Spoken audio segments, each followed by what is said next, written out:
The West is in terminal decline and it's over. There's no way to turn back because people here in Western countries, they don't have any motivation. There's no leadership and nobody knows what to do.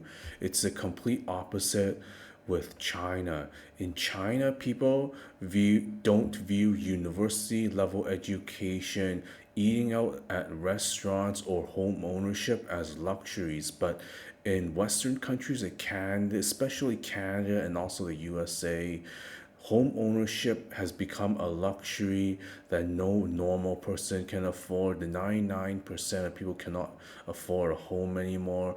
Even if you get on the ladder, you're getting screwed over by mortgage payments and you just never get ahead because the debt never goes away. People are paying an interest but are not paying back the principal that was loaned.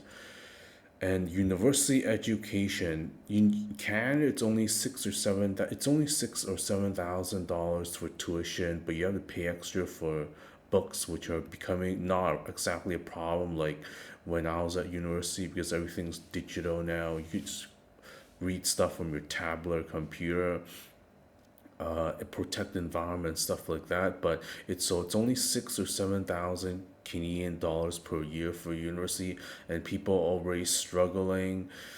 But in the USA, for example, it's like 40 or 50 thousand dollars for university. Seriously, Americans should just go Canada to be an international student, save like $10 or $20,000. But everything's just in terminal decline. If you get in university and tuition is a problem, housing is absolutely going to be a problem. There's not enough student housing on campus at any of the mainstream universities. And 15 or 20 years ago, when I was going to university, you're only guaranteed on-campus residence in your first year, and for the after that, it depends on supply and demand. But right now, even the first year, students can't even get a place on campus. It's just a total mess. And you know what? People in China's more advanced than Western countries now, and people no longer want to immigrate and get discriminated against. So you have a bunch of people from middle class and well off people from India and the Philippines and whatever who already know English.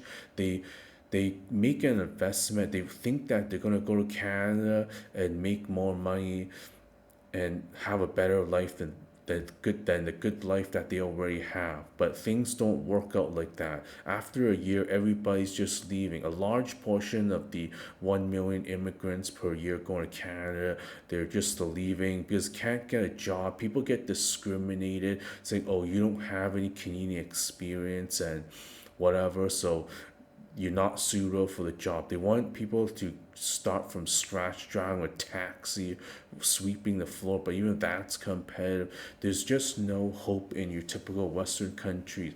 Western countries, the new $80,000 a year income is the new 40,000 from 20 years ago. So you need to make $40,000 just to afford what you need, but now you need 80,000. But the tax bracket system has not changed, so you're basically paying a higher percentage of your income to tax income tax, even though you can purchase the same amount of goods and services, but only the numbers have become much larger, and you're giving a larger portion of your purchasing power to the government.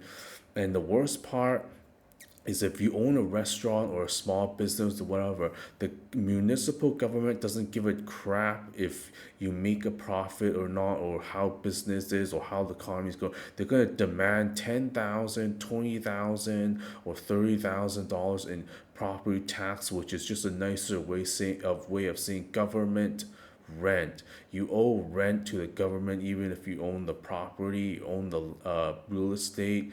And that's a real problem. That's just killing small business. So that's just property tax or government rent is a fixed cost. It's not dependent on how much income your business takes in.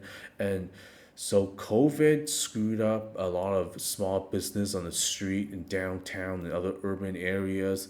So government of Canada just gave out these COVID loans for 2 years, 0% interest. Well, you know what? These loans are due now.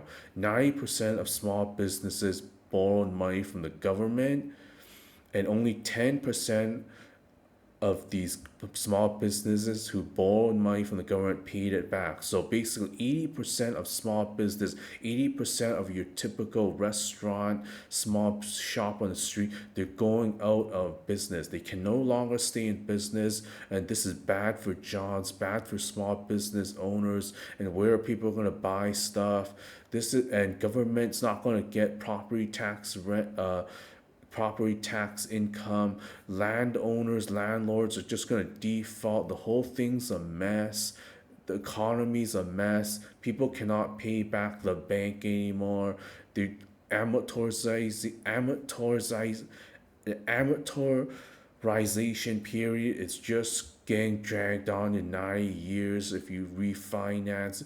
It's just a total mess. Nobody knows what's it's just a mess. There's nowhere to begin. There's no way to restart the system. People are just going to live in poverty. People can no longer get what they need.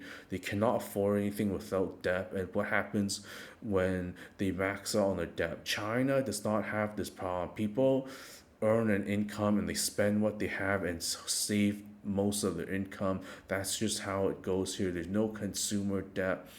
This is just a mess, people. Do not immigrate to Canada. There's no hope. There's I just don't know where immigrants could start these days and how society in general in Canada could restart. This is scary stuff, people.